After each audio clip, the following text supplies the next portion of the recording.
વિશ્વાસ સંપાદન, વિશ્વાસ મૂકવાનું કેન્દ્ર બને. કારણ કે આપ સૌ છેવટે જે કામ કરો છો કે કૃષિ ઉત્પાદન વધુ થાય, રાષ્ટ્રીય કક્ષાએ કૃષિ ઉત્પાદન, કૃષિ ક્ષેત્રના વૃદ્ધિદર માટેનું ટાર્ગેટ રાખ્યું 4%. એમનું ટાર્ગેટ જ 4% હતું. એસ્ટિમેટ 4% પહોંચવા માટેનો પ્રયાસ હતો.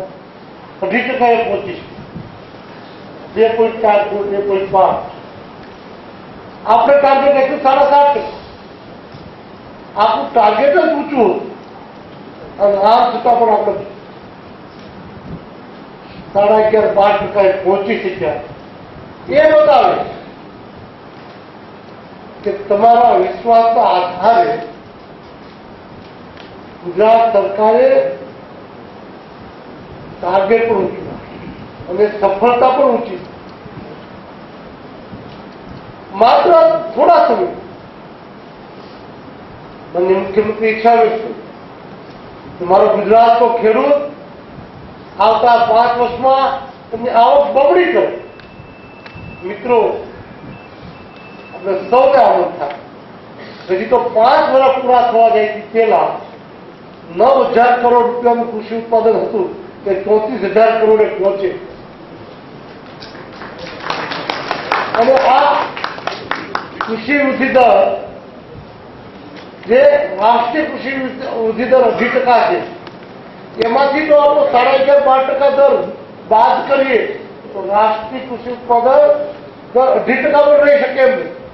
એમાં પણ આપણે રાજ્યનો મોટો ફાળો. આમ છતાં પણ ગુજરાતના વિરોધીઓ કોઈ તક આપણને ગાળ દેવામાં મૂકતા. મિત્રો, ગુજરાતના વિકાસની વાત કરીએ છીએ તો ગુજરાતનો વિકાસ થાય. શું રાષ્ટ્રનો વિકાસ નથી? રાષ્ટ્રનું યોગદાન નથી? આખરી રાજ્ય વ્યવસ્થા હોવાના કારણે રાજ્યના મુખ્યમંત્રી રાજ્યની ચિંતા કરશે, પણ એનું યોગદાન આપોઆપ રાષ્ટ્રીય વિકાસમાં જોડાઈ જાય. આમ છતાં ગુજરાત વિકાસની વાતને ગુજરાતનો આતંકવાદ કરીને કેટલાક ગુજરાતના વિરોધીઓએ લેખો લખવાની કે વિચારો વ્યક્ત કરવાની શરૂઆત મારી થોડી જોડીને જે પ્રયાસો થઈ ગયા, આપણે સૌએ સારું, આપણે સૌએ માત્ર કર્મચારી તરીકે નહીં, આ રાષ્ટ્રના નાગરિક તરીકેના વિચાર કરીને જે રીતે તમે કામ, તમે જો રાષ્ટ્રપિતાનો વિચાર ન કર્યો હોત તો આ ધોમ કરતા તાપમાં તમે જે મહેનત કરી નથી, આ દેશના કોઈ પણ, આ રાજ્યના કોઈ પણ, આ દેશના કોઈ પણ રાજ્યના મુખ્યાને એવો અધિકાર નથી કે આ દેશ કે આ રાજ્યની સંપત્તિ પર કોઈ ચોક્કસ વર્ગનો પ્રથમ હક છે કેવા. આવા વિચારોના કારણે જે પવિત્ર યાત્રાધામ ચાલે એનો વિવાદ પરિસ્થિતિનો વિચાર મૂળમાં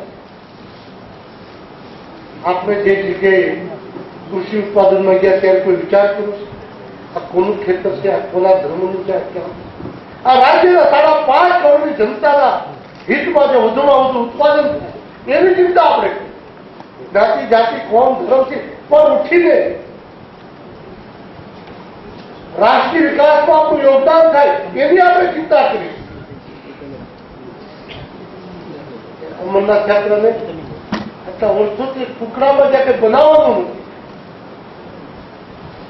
આ ચોક્કસ આવા વિચારોને આપણે ઓળખવા, આપણે સાચા વિચારોના રસ્તે છીએ કે કેમ આપણી સાથે ગુજરાત જે માર્ગે જઈ રહ્યું વિકાસ યાત્રા, ક્યારે આવું કૃષિ મહોત્સવમાં દર વર્ષે નવી થીમ આપવામાં, એક વખત થીમ આપવામાં ટપક પદ્ધતિની, તો કોઈ વખત તો કૃષિ મહોત્સવમાં ફાલતું જમીન પડી ત્યાં જેટોમાં વાવીને આપણું બાયોડીઝલ ઉત્પાદન વધારે થાય એના પ્રયાસો થયા. તો ક્યારેક મહિલાઓના શિક્ષણને પણ આપણે સાથે જોડીને વાત કરીએ.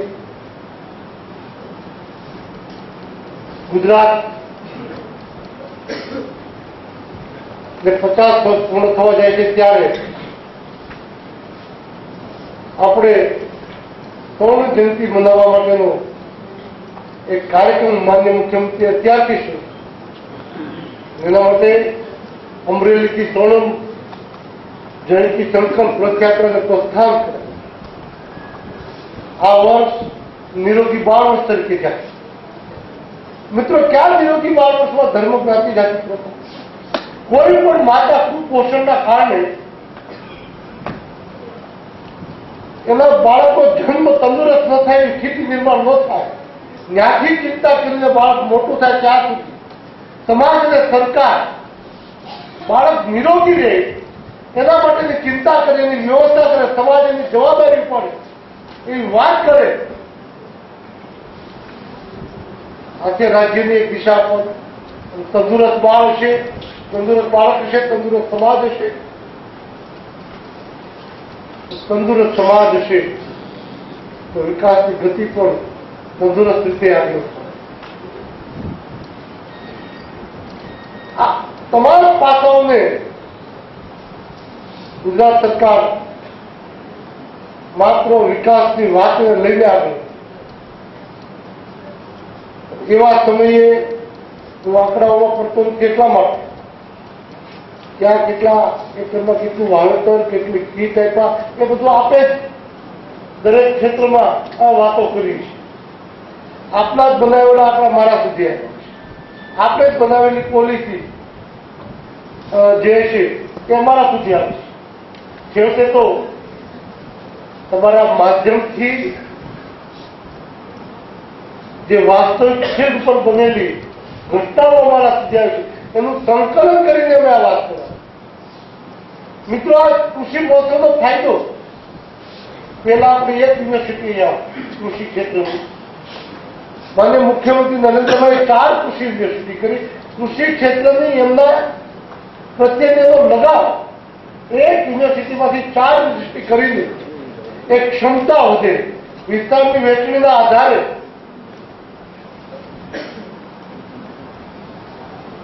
કાર્યશક્તિ વધે, કાર્યશક્તિથી પૂરતી કાળજી લેવા.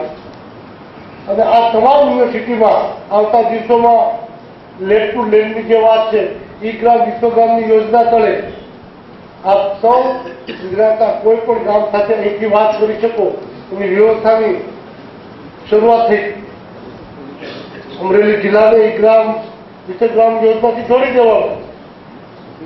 અને જ્યારે આપણી લેબ શરૂ થઈ જશે, ઇન્ટરનેટના જોડાણો થઈ જશે,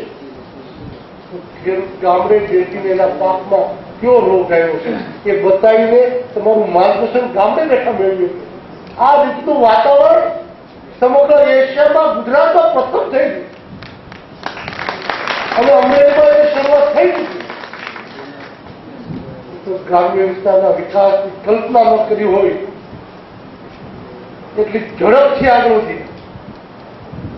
ઈ-ગ્રામ વિશ્વગ્રામ યોજનાના આધારે કોઈ પણ ગુજરાતના ગામડામાં આવતા દિવસોમાં જઈશું તો રેલવે કે પ્લેનની ટિકિટ આપણે જે તે ગામમાંથી મેળવીએ છીએ એ ટિકિટનું ઈ ટિકિટ મેળવી શકીએ.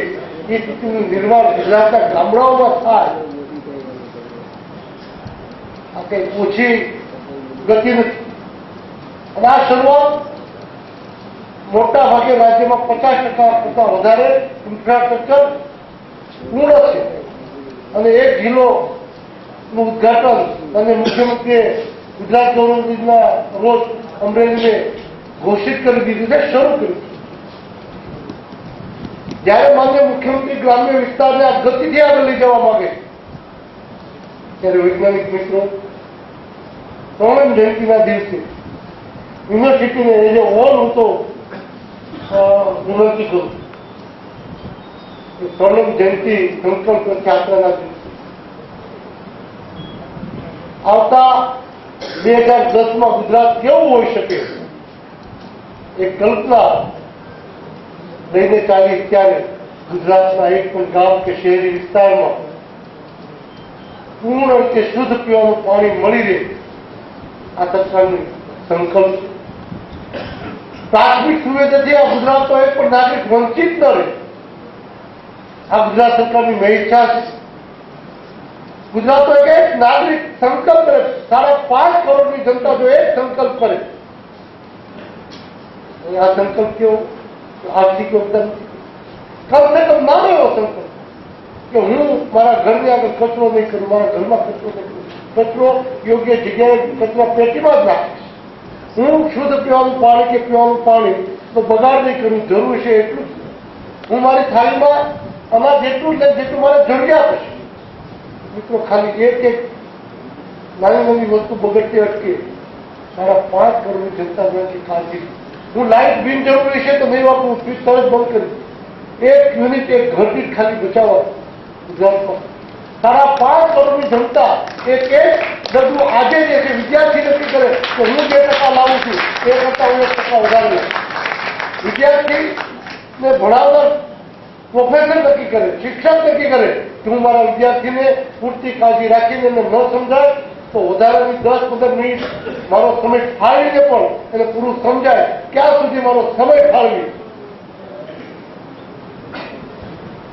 મિત્રો વિદ્યાર્થીઓ પર બેઠા, કદાચ અહીંયા હોસ્ટેલમાં રહેતા, પણ નાના બાળકો નથી, ત્યાંથી સંસ્કાર નહીં હોય કે નક્કી કરાવીએ પ્રાથમિક સ્કૂલના બાળકો કે હું નિશાળે જઈશ ત્યારે કમસે કમ હવે હું મારા વાલીને મા બાપને આશીર્વાદ લઈને પગે લાગીને સ્કૂલે.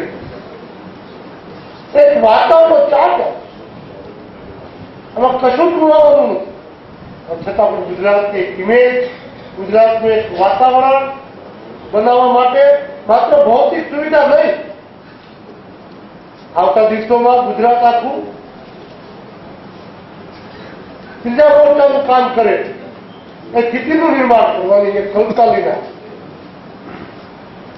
સામાન્ય રીતે રૂરલ અને અર્બન ના શબ્દોથી ગ્રામ્ય વિસ્તારને શહેરી વિસ્તારને ઓળખતા,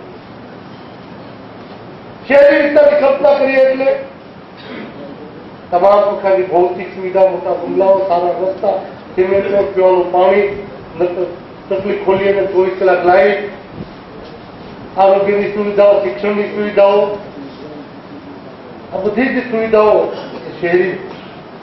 ગ્રામ્ય વિસ્તારમાં જઈએ તો સાચા રસ્તાઓ, લાઈટો, સ્વચ્છતાનો ઉકળાગ્યા ભર્યા હોય, અને આમ છતાં એની વચ્ચે પ્રેમથી સંયુક્ત કુટુંબમાં રહેતા હોય, ભાઈચારો, એકાબીજાને મદદ કરવાની ભાવનાઓ, એકાબીજાને જરૂર પડે તો પડખે ઉભા રહીને અડધામાંથી અડધો ખવડાવીને પણ ટકાવી રાખવા માટેનો સપોર્ટ કરતા હોય. શહેરી વિસ્તારમાં પાડોશમાં પડશે, પાડોશીને ન ઓળખતા હોય. આ એક વાસ્તવિકતાથી આપણે અનુભૂતિ કરી. આમાંથી બહાર લાવી એક ભાવનાત્મક રીતે ભૌતિક સુવિધાઓ પ્રાપ્ત થાય. ગ્રામ્ય વિસ્તારમાં તમામ ભૌતિક સુવિધાઓ પ્રાપ્ત થાય, પીવાનું પાણી મળે, રસ્તા મળે, લાઇટ મળે, સ્કૂલો મળે, આરોગ્યની સુવિધાઓ મળે. આ ગ્રામ વિશ્વગ્રામની યોજનાના આધારે માત્ર વૈજ્ઞાનિકો સંપર્ક નહીં, આરોગ્યની સેવાઓ પણ કોઓપરેટિવ નહીં હોય તો ત્યાંથી થઈ શકે એ સુવિધાઓનું આયોજન કરવામાં આવે. એ સ્થિતિને જયારે ગુજરાતને લઈ જવાની હાલે ત્યારે અને મુખ્યમંત્રીએ કે અર્બન નહીં, રૂરલ નહીં, અર્બન ગ્રામ્ય વિસ્તાર અને શહેરી વિસ્તારનું કલ્ચર એ સાથે સીધા મોરચાનું કામ કરે એવું કલ્ચર આ રાજ્યમાં ઉભું કર્યું છે. અને 2010માં વિશ્વભરમાંથી ગુજરાતીઓ જયારે અહીંયા આ મહોત્સવમાં ભાગ લેવા આવે ત્યારે ગુજરાતની એક નવી જ ભાત જોવે, નવી જ ભાત જયારે લઈ જવા માંગતા હોય ત્યારે આપણે એટલું ન કરીએ કે આપણે કોઈ સંકલ્પ લઈએ કે ખરા.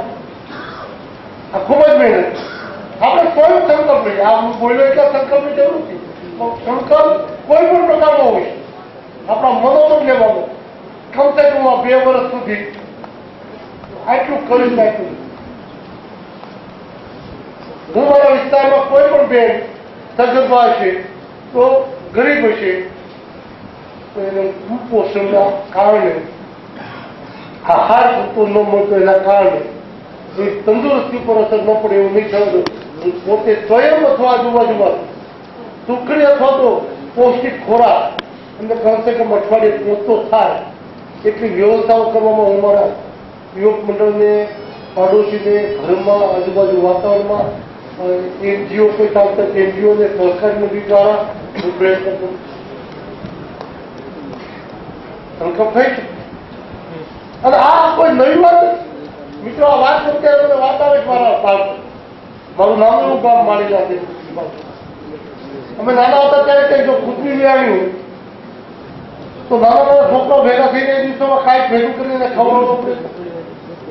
અને ઘરમાં ઢગશે ડર, એના ડરના કારણે જયારે આ બધું કરતા હોય ઘરમાંથી ક્યારેક વિના ખબરે પૂછાવીને લઈ જતા હોય અને ખબર પડે તો ઠપકો દેવાના બદલે ઘીમાંની તો તેલમાં ચેરો બનાવીને બા, કાકી, બા, હોય એ પણ એ કૂતરીને ખવડાવવા.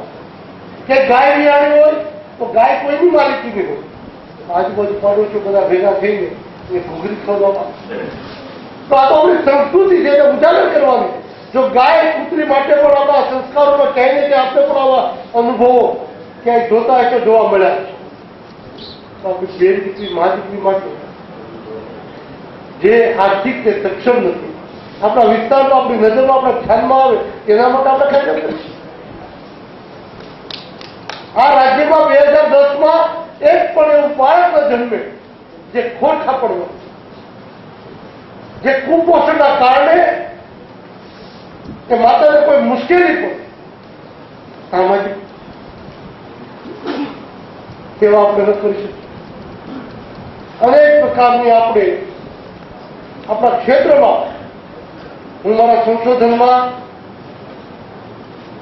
થોડી ગતિ, 1 વર્ષ લાગે એવું છે. બીટીકોટના સંશોધનને આજે 3 વર્ષ, કેટલા વર્ષ થઈ ગયા?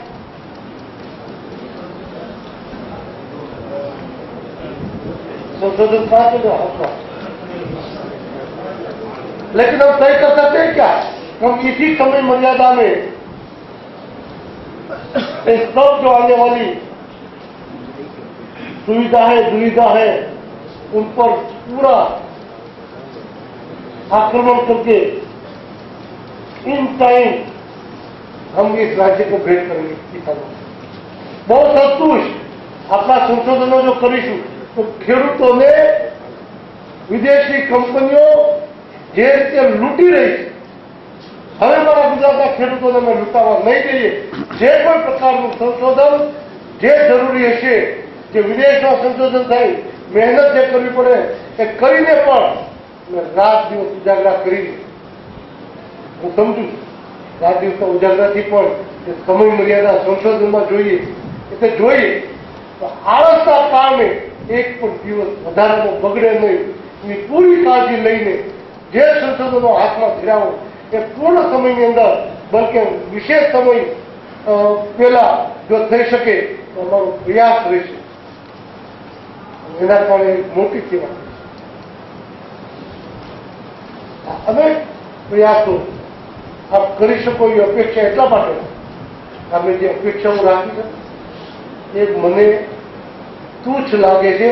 ધોમ થતા તાપમાં તમે જે મહેનત કરી છે એની સરખામણી, એટલે તમે આ સંકલ્પ કરો તમે 100% સફળ થાવ એવો મને વિશ્વાસ છે. એટલે આ તક લઈને આટલા બધા મોટા સમૂહમાં વૈજ્ઞાનિકો 2 યુનિવર્સિટીના મળ્યા હોય, એને એની કામગીરીના કારણે એને પ્રોત્સાહન તમને હું કેટલું આપ્યું કે મને ખબર નથી, પણ તમે સૌએ મળીને કૃષિ મંત્રી તરીકે મને જે પ્રોત્સાહન આપ્યું છે, મને જે બળ આપ્યું છે, એનો હરખ તમારી પાસે હજુ વ્યક્ત કારણ કે મારા જાહેર જીવનમાં ઘણો લાંબો થયો, પણ પ્રત્યેક રીતે આ રીતે 4 ટર્મ લોકસભા, આની પહેલાની 2 ટર્મ વિધાનસભા, નગરપાલિકાના પ્રમુખની જવાબદારી, જિલ્લા પંચાયત અને વિદ્યાર્થી યુનિયનમાં કરેલી કામગીરી એક અલગ. આ વિધાનસભાની મારી 3જી ટર્મમાં ખેડૂતો અને વૈજ્ઞાનિકો સાથે, ખેડૂતો અને એમના પ્રશ્નોના ઉકેલ માટે જે સીધી કામ કરવાની તક મળીને વિભાગ તરફ માન્ય મુખ્યમંત્રી તરફથી અને જરૂર પડે તો પૂર્વ કૃષિ મંત્રી માન્ય ભૂપેન્દ્રસિંહ મિત્રતાના દાવે એક ભાઈની જેમ માર્ગદર્શન અને મદદ જે રીતે કરી રહ્યા છે. પ્રદેશ પ્રમુખ અમારા મિત્ર પરસોત્તમભાઈ રૂપાલા એ પણ પૂર્વ કૃષિ મંત્રી, આ બધાના અનુભવોનો નિચોડ મને સીધો લાભ મળી અને એના કારણે આ સફળતામાં, આ કામ કરવામાં, એક દિશા પકડવામાં મને રસ્તો સરળ છે. એ લોકો જેટલી મહેનત મને પડી નથી, પણ આપ સૌ આ દિશામાં જો ઝડપથી આપણે નિર્ણયો લઈને આગળ વધવા માટે આવતા દિવસોમાં જે વિશ્વની માંગ ઊભી થવાની એ માંગને પહોંચી વળવા માટે આપ સૌના સહયોગથી અમે વિશ્વાસ આપીશું કે ગમે એવા સંજોગો આવે તો ગુજરાતની જનતા કોઈ પણ સ્થિતિમાં કૃષિ ક્ષેત્રની પેદાશમાં બહારથી જરૂરિયાત છે એ કહેવાને લાચાર નહીં હોય, પરંતુ આ દેશના અન્ય રાજ્યો કે અન્ય ભાગને આ ગુજરાતને પૂરતું અનાજ આપીને નિકાસ કરવા માટે ક્ષમતા પુરવાર થાય એ સ્થિતિનું